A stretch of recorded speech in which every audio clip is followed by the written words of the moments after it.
ನೋಡಿ ಅಲ್ಲಿ ಉಳ್ಳಾಲ ತಾಲೂಕಿನ ಅಡಂಕುದ್ರು ಹೋಗೋ ರಸ್ತೆ ದಾರಿಯಲ್ಲಿ ಇದರ ಮುಂಚೆ ನಾನು ಕಂಪ್ಲೇಂಟ್ ಹಾಕಿದ್ದೇನೆ, ಪರಿಸರ ಮಾಲಿನ್ಯ ಇಲಾಖೆಗೆ ಹಾಕಿದ್ದೇನೆ, ಪರಿಸರ ಅರಣ್ಯ ಇಲಾಖೆಗೆ ಹಾಕಿದ್ದೇನೆ.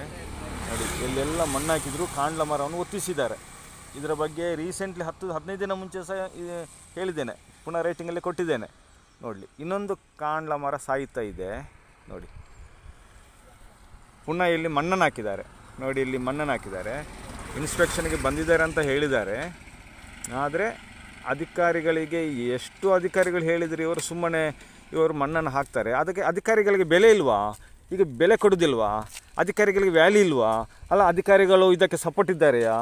ಇದರ ಹಿನ್ನೆಲೆ ಏನಾದರೂ ಇದೆ ನೋಡಿ. ಪುನಃ ಇವರು ಮಣ್ಣನ್ನು ಬೇರನ್ನು ಹಾಕಿ ನದಿಯನ್ನು ಕಾಂಡ್ಲ ಮರ ಸಾಯಿಸುವುದಾದರೆ, ನದಿಯನ್ನು ಮೇಲೆ ಮಣ್ಣು ಹಾಕಿ ಇದರ ಮೇಲೆ ಏನಾದರೂ ಮಾಡುವುದಾದರೆ ಅಧಿಕಾರಿಗಳು ಇನ್ನೂ ಆ್ಯಕ್ಷನ್ ಯಾಕೆ ತಗೊಳ್ಳುವುದಿಲ್ಲ? ಯಾಕೆ ಇದರ ಮೇಲೆ ನೋಟಿಸ್ ಬಿಡಲ್ಲ?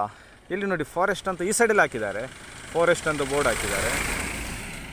ಯಾಕೆ ಈ ಸೈಡಲ್ಲಿ ಹಾಕೋದಿಲ್ಲ? ಯಾಕೆ ಈ ಸೈಡಲ್ಲಿ ಮಾಡೋದಿಲ್ಲ? ಬಂದ್ ಮಾಡೋದಿಲ್ಲ ದಾರಿ? ಆದರೆ ನದಿಯ ಮೇಲೆ ಬಿಲ್ಡಿಂಗ್ ಆಗಲಿಯಾ? ಅಧಿಕಾರಿಗಳಿಗೆ ಇದರಲ್ಲಿ ಶೇರ್ ಇದೆಯಾ? ನೋಡಿ, ಎಷ್ಟು ಕಾಂಡ್ಲ ಮರ ಸತ್ತಿದೆ ನೋಡಿ, ಇಲ್ಲಿ ಪುನಃ ಸಾಯ್ತಿದೆ ನೋಡಿ. ಇದು ಉಳ್ಳಾಲ ತಾಲೂಕಿನ ಅಡಂಕುದ್ರು ಹೋಗೋ ದಾರಿಯಲ್ಲಿ ಆಲ್ರೆಡಿ ಗಾಡಿಯಲ್ಲಿ ಮೇಡಮ್ ಎಲ್ಲ ಬಂದಿದ್ದರು, ಒಂದು ಸಮಯದಲ್ಲಿ ಮೇಡಮ್ ಎಲ್ಲ ಬಂದಿದ್ದರು. ಅದು ಪುನಃ ರೀಸೆಂಟ್ಲಿ ನಾನು ಇದರ ಮೇಲೆ ಹಾಕಿದ್ದೇನೆ, ಕೇಸನ್ನು ಹಾಕಿದ್ದೇನೆ.